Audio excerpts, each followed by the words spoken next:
మూర్తి phone చేసి వచ్చావా? మీరు? ఇదిగో ఈ లెక్కలు చూసుకుని ఇంటికి వెళ్ళి ఫోన్ చేస్తాను.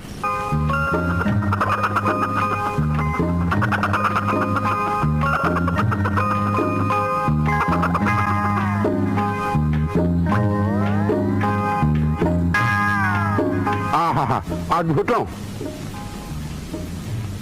కోడిని వేలాడదీసి దాన్ని చూస్తూ ఉత్తన్నం తింటున్నావా సింగర్ సచ్చినోడా? రేపటి నుంచి బియ్యపు గింజని భూతత్వంలోంచి చూస్తూ మంచినీళ్ళు తాగరా, కడుపు నిండుతుంది.